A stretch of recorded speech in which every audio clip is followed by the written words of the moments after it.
안녕하세요. 승리한상 가족 여러분. 오늘은 누가복음 12장 54절에서 59절까지의 말씀입니다. 누가복음의 48번째 강좌로 재판장 앞에 가는 비유라는 제목의 말씀입니다. 승리한상은 말씀 중심 예배 중심의 성경 전문 교사를 양성하기 위해서 만들어진 성경 공부 교재입니다. 승리한상은 2017년 3월 누가복음 12장에서 19장까지의 말씀을 함께 묵상하고 있습니다. 승리한상은 발행이신 박유일 목사님의 구속서로 조망한 성경 연속 강의집을 통해서 편집이 되어 있습니다. 지난 2016년 12월 창세기 1, 2, 3권이 발행되었습니다. 이번 달에는 말라기서의 나움 하박국과 요엘 말라기가 각각 합본으로 나오면서 소선지서의 말씀도 완간되게 됩니다. 자, 저희들 누가복음은 주일날 업로드되는 위크스터디에서 설명했다시피 전체적인 구조를 지역적인 부분으로 나누어서 살펴보고 있습니다.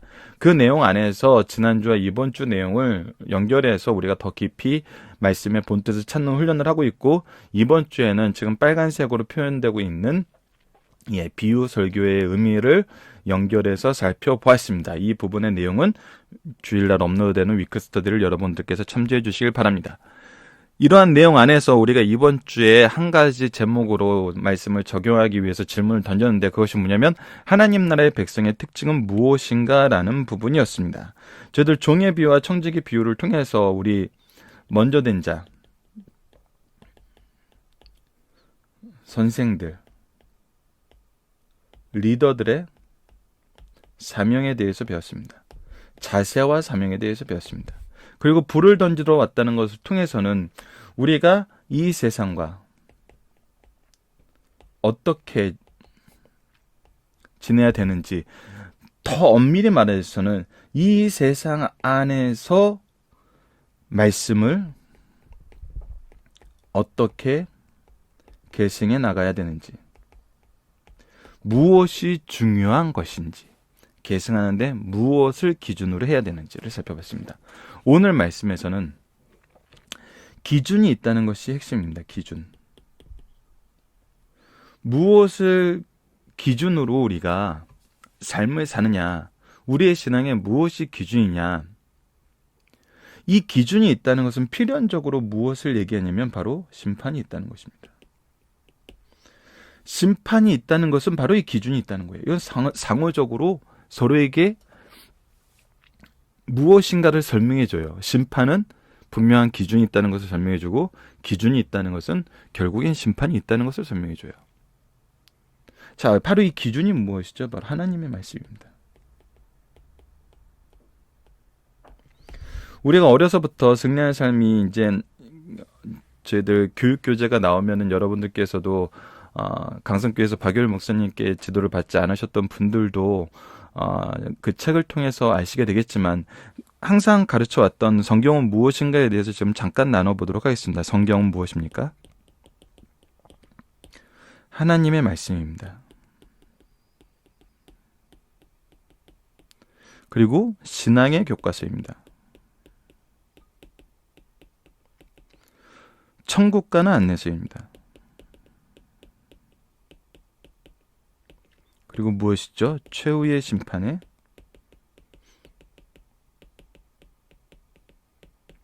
기준서입니다. 자, 이것은 우리가 성경을 가르치는 그 순서이기도 합니다. 사람들에게 성경을 어떻게 가르칠 것인가 했을 때 성경이 왜 하나님의 말씀임을 가르쳐야 됩니다. 왜? 그래서 성경이 어떻게 우리에게 주어졌는지, 하나님의 왜 이렇게 말씀을 주셨는데, 자, 왜라는 질문에 대해서는 왜 하나님의 말씀인가? 왜 주셨나? 이 두 가지를 설명하는 게 가장 중요합니다. 그러면 하나님이 왜 하나님이, 이 성경이 왜 하나님의 말씀이고 왜 주셨냐를 통해서 우리가 무엇을 배우게 되냐면 바로 삼위일체 하나님을 배우게 됩니다. 그리고 그분의 구속사를 배우게 됩니다. 바로 이 내용을 구체화해서 배워나가는 것이 우리의 신앙입니다. 우리가 신앙 속에서 해야 되는 일입니다. 그래서 우리가 교회에서 성경 말씀이 우리의 신앙의 교과서가 될 수밖에 없어요.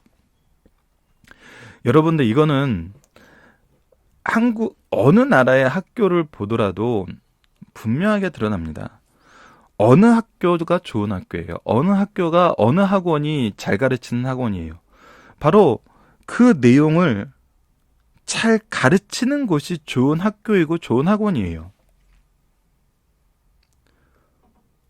얼마 전에도 뭐 영어 학원에 대해서 가르치려 하지 않고 평가만 하려는 그 학원의 형태를 보고 그런 학원은 가면 안 된다고 말씀드린 적이 있는데,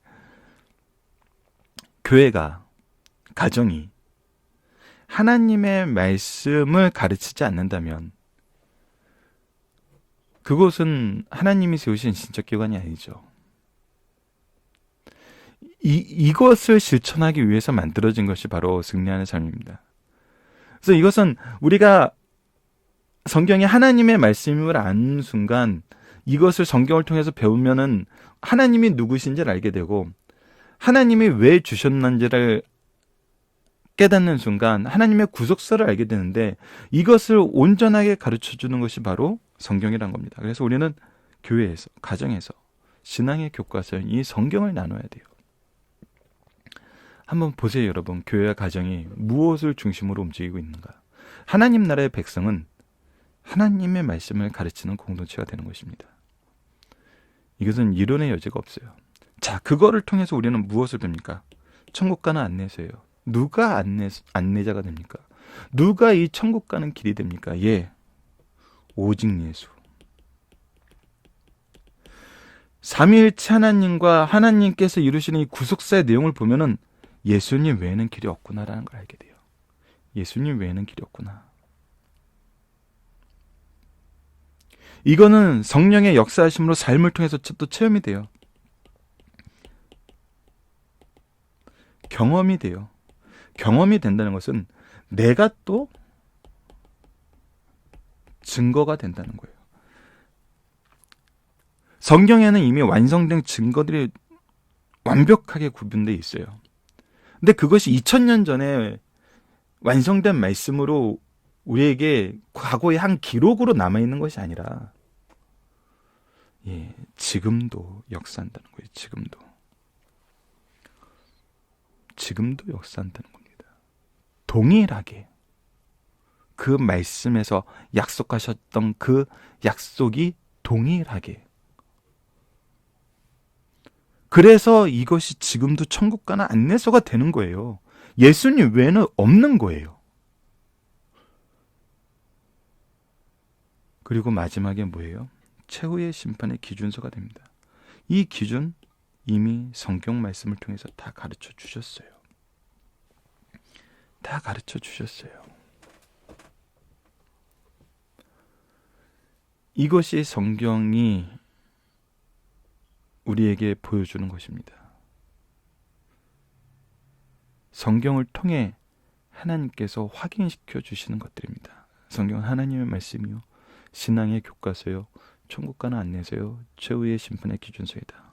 그래서 기준이 있다는 것은 심판이 있다는 거고, 심판이 있다는 것은 합당한 기준을 이미 우리에게 주셨다는 거예요.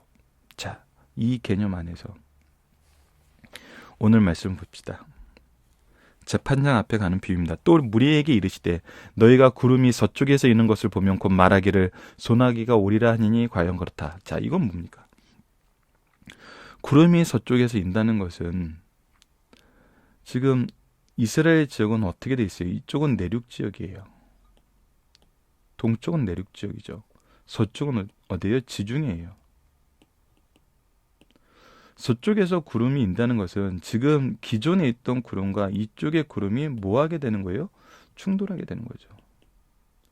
습기들이 충돌하게 되는 거예요. 그럼 뭐예요? 소나기가 오리라는 거예요. 자, 이건 뭡니까?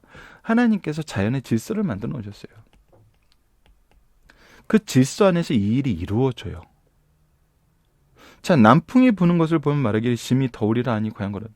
적도 안에서 계속 공기가 순환하기 때문에 하나님이 세워놓으신 질서가 얼마나 잘 맞물려서 움직이는지를 알아요. 자, 그래서 56절에 나옵니다. 외식하는 자는 너희가 천지의 기상은 분간할 줄 알면서 어찌 이 시대는 분간하지 못하느냐. 또 어찌하여 옳은 것을 스스로 판단하지 아니하느냐. 하나님께서는 말씀을 주셨어요. 말씀을 이루시면서 오시는 메시아가 지금 눈앞에 있어요. 그 메시아가 이룰 나라에 대해서도 가르쳐 주셨어요. 하나님의 나라에 대해서 지속적으로 가르쳐 주고 계시고, 예수님에 대해서 구약에서도 지속적으로 가르쳐 주시고, 이것을 기록에 남기셔서 볼 수 있고 깨달을 수 있고 가르칠 수 있게 하셨어요.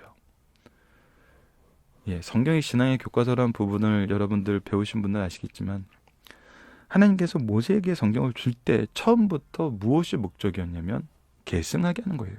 자녀들에게 가르치게 하는 거였어요. 신명기 6장과 9장 내용에 이 부분이 너무나 자세하게 나타나 있습니다. 하나님께서 특별 계시로 주신 이 말씀은 자연 계시보다, 자연의 질서보다 더 분명한, 더 확실한 구체적인 내용으로 우리에게 주셨어요. 그런데 이거를 구분하지 못한다는 거예요. 이거는 구분하지 못하는 게 아니에요. 거부하는 거예요. 거절하는 거예요. 죄를 짓는 거예요. 그래서 58절에 나타납니다. 내가 너를 고발하는 자와 함께 법관에게 갈 때 길에서 화해하기를 힘쓰라. 이것이 분명히 드러나서 재판관 앞에서 심판받기 전에 우리가 최선을 다해야 되는 부분은 무엇이냐면 바로 화해하라는 겁니다. 화해하는 거. 화해하는 것은 무엇입니까? 어떻게 화해가 될 수 있어요? 이 부분에 대해서 어떻게 우리가 이 고발에서 자유로울 수 있어요?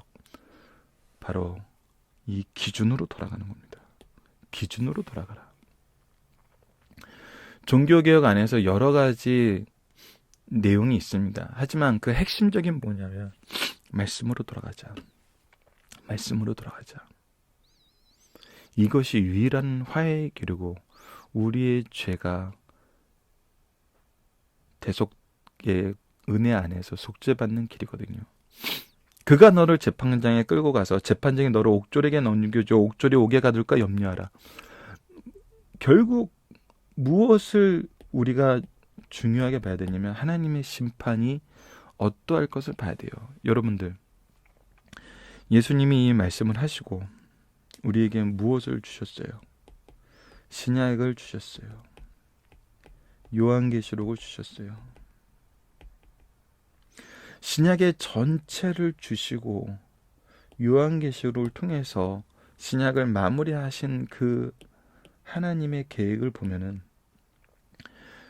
우리가 누가복음, 마태복음, 요한복음, 마가복음에서 살펴봤던 그 내용 그대로예요. 우리에게 끊임없이 하나님의 은혜를 설명하세요. 그 안에서 하나님의 기준을 선포하세요.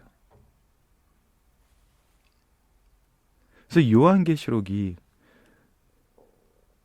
심판을 얘기하고 있지만 그 심판의 근본적인 핵심 내용은 뭐냐면 겁내지 말고 담대히 믿음을 지켜라요. 왜? 이 기준 안에서 사는 사람들의 승리를 가르쳐주고 있거든요.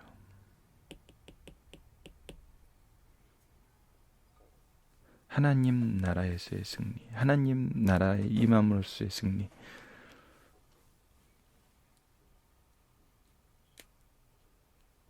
하지만 그렇지 않은 경우는 뭐예요? 반드시 심판이 있습니다. 오늘 말씀은 바로 이 심판을 강조하고 있습니다. 내게 이르노니 한 푼이라도 남김없이 갚지 아니하고서는 결코 거기서 나오지 못하리라 하시니라. 천국 가는 안내소예요.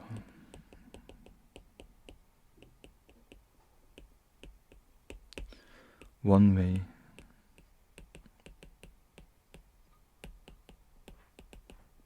예수 그리스도를 가르쳐주고 있습니다. 오직 예수님 외에는 이 모든 것을 갚을 길이 없음을 분명하게 가르쳐줍니다. 그리고 내일 말씀에서는 이것을 구분할 수 있는 기준을 얘기해 줍니다. 이것을 구분할 수 있는 기준을 얘기해 줘요. 그 기준은 굉장히 분명한 겁니다. 굉장히 분명한 거예요. 우리에게 이것이 있어야 됩니다. 자, 본문 묵상하기를 보도록 하겠습니다. 54장 54절 55절에서는 기상을 구분하는 기준은 무엇이라고 말하고 있나? 이것은 누가 만드신 질서인가요? 예, 하나님께서 만드신 질서 안에서 우리가 일기예보를 예측할 수 있어요. 아, 이런 일이 일어나겠구나. 예, 대부분 그렇게 돼요. 기상이변이 있어서 그렇게 안 되는 경우도 있지만 대부분 이 서쪽에서 구름이 일면은 이스라엘 지역의 형편상 예, 산악 지역이기 때문에 필연적으로 예, 이 구름이 일면은 아, 비가 오는 거라는 걸 분명하게 알 수 있어요. 그러니까 이 예를 들어준 이 내용도 여러분들 어떤 기상이변으로 인해서 예외적인 상황이 발생하는 예를 들어준 것이 아니라 거의 분명한 예, 확실한 그런 기상의 예를 들어서 설명을 해주고 있어요. 왜 우리에게 외식하는 자라고 하느냐나요? 예, 하나님께서 확실하게 주신 자연 질서는 아, 이제 이런 일이 있어 분명하게 예측하고 그 예측이 맞는 것을 경험하는 게 중요한 거예요. 경험하면서 하나님 말씀에 분명하게 기록되어 있는 하나님의 역사를 경험하면서 이 재밌는 거거든요. 일반 자연은 경험하면 인정해요. 근데 하나님의 이 구속사에 대해서는 경험했는데 어떻게 해요? 거절해요. 거부해요. 바로 이것이 외식이거든요. 이것이 외식이라는 거예요. 경험하면 인정되는 것들인데 경험하면서도 인정하지 않고 거부하는 거예요. 오히려 뭐하죠? 핍박하죠. 자연의 질서보다 더 확실한 하나님의 구속의 질서를 예, 없는 것으로 만들려고 그래요. 아니, 어느 누가 구름이 일어서 비가 오려고 그러는데 그 비가 오는 것을 막으려고 그럽니까?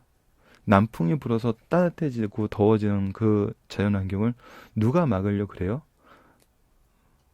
막을 엄두도 못 내죠. 그것보다 더 확실한 것이 하나님이 이루시는 구속사예요. 예수님이 우리에게 주시는 구원의 길이에요. 이것이 근데 막아주고 거부될 수 있다고 생각하는 것은 여러분, 외식은 무엇입니까? 미련함입니다. 외식은 미련함이에요. 영적, 이거는 미련하다는 걸로도 표현이 안 될 정도로 예, 너무나 어이없는 일입니다. 이거는 우리가 현대 사회에서 보는 그 미련함의 극치와 오만함의 극치보다 더한 거예요. 자기 죄를 단 하나도 인정하지 않으려는 그 사태 우리가 보고 있잖아요. 근데 여러분들, 그것보다 더 미련하고, 더 무식하고, 더 무도한 것이 바로 예수 그리스도를 거부하는 겁니다. 자, 3번을 봅시다. 외식하는 자라고 평가받은 것, 재판장에 가게 된다고 제일한 거, 이렇게 말씀하시는 것은 분명한 기준이 있기 때문입니까? 그것이 무엇입니까? 예, 바로 하나님의 말씀이거든요. 하나님의 말씀입니다. 예수님은 무엇하기를 힘쓰라 그러냐? 예, 화해하기를 힘쓰라 그래요. 그것에서 벗어나기를 힘쓰라 그래요. 그 벗어나는 길이 누구라는 거예요? 예수님이라는 거예요. 깨달을 수 있도록 하나님께서 이미 모든 것을 보여주셨다는 거예요. 그리고 지금 예수님이 이렇게 말씀하고 계신다는 거예요. 자, 중심 사상을 보도록 하겠습니다. 성도들은 말씀으로 시대를 분별하여 위기를 대처하자. 이것이 하나님 나라의 백성들의 특징입니다. 우리는 심판이 어떻게 이루어지는 것을 보는 세대에 살고 있어요. 이것 또한 은혜입니다.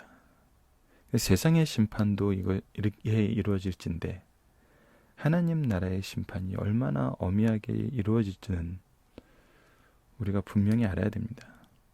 당시 유대인들은 이를 소홀히 할 뿐 아니라 말씀에 예언된 중요한 의미를 가진 사건들이 자신들 앞에 닥쳐와도 외면해버렸어요. 미련함입니다. 미련함이에요. 그 결과 그들은 메시아를 죽였고 엄청난 심판을 받게 되었어요. 언제나 마찬가지였어요.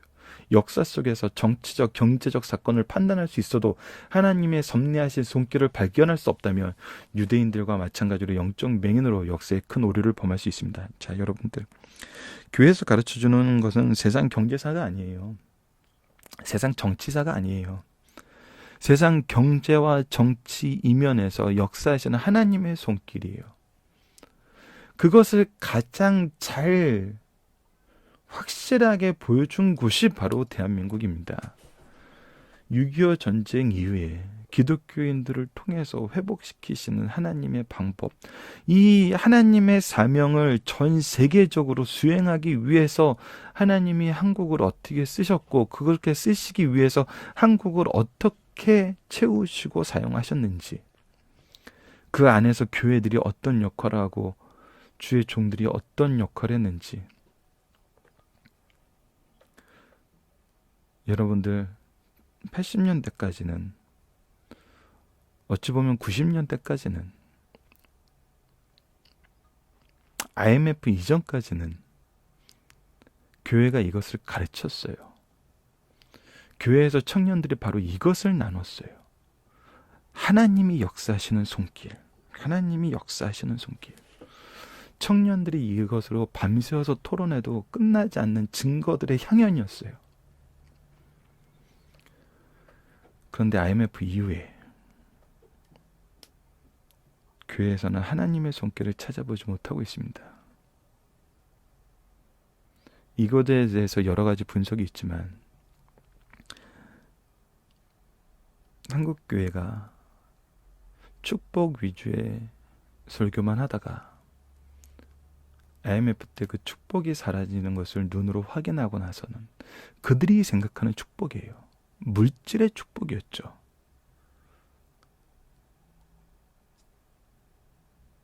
미성과 거짓에서 몸부림치다가 연약한 세대로 돌아가게 됐습니다. 그런데 그때 말씀을 지키던 사람들은, 그때 말씀을 통해서 세상을 주관하시고 회복시키시는 하나님의 역사를 보던 교회들은, 그런 지도자들은, 그런 청년들은 지금도 이 시대를 분별하는 바른 영적 통찰력을 가지고 이 시대에서 승리하고 있는 증거들을 우리에게 보여주고 있습니다. 여러분들, 이것을 찾아보셔야 됩니다.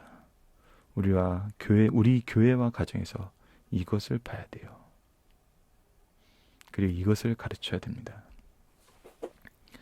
복음이 인격 속에 들어가면 사랑과 화해하며 하나님께 속죄의 은혜를 잊게 된다는 겁니다. 인간 간의 어떤 분쟁, 사건이 발생할 때 가해자는 피해자에게 피해 보상에 대한 합의를 해야 됩니다. 만약 그렇지 못하고 재판장 앞에 간다면 그 가해자는 큰 벌을 받게 돼요. 이와 마찬가지로 하나님의 심판이 개인적, 시대적, 우주적으로 다가오고 있어요. 이 부분은 분명히 우리가 알아야 돼요. 개인의 종말이 있습니다. 개인에 대한 심판이 있어요. 시대의 심판이 있어요. 시대의 종말이 있습니다. 이 종말론적 신앙이라고 했어요. 우주적 종말이 있어요. 이것이 바로 예수님의 재림이에요. 자, 그렇지만 예수님의 재림에 있기 전에 개인의 심판, 개인의 종말, 시대의 종말이 있다는 겁니다. 이거에서 벗어나는 사람은 없어요. 그리스도의 보혈로 속죄함을 입고 하나님과 화해하는 일이 없다면 마지막 심판 때 받을 형벌이 얼마나 크겠냐는 거예요. 그래서 반드시 심판이 있다는 거예요. 종말이 있다는 건 심판이 있다는 거예요. 심판이 있다는 건 그 기준이 있다는 거예요. 그 누구도 속죄함이 없이는 영벌에 처할 수밖에 없으니 복음이 요구하는 가장 중요한 인간의 일은 하나님과의 화해요, 용서받는 일이라는 것을 기억해야 됩니다. 우리의 포커스가 바로 거기에 있어야 된다는 거예요.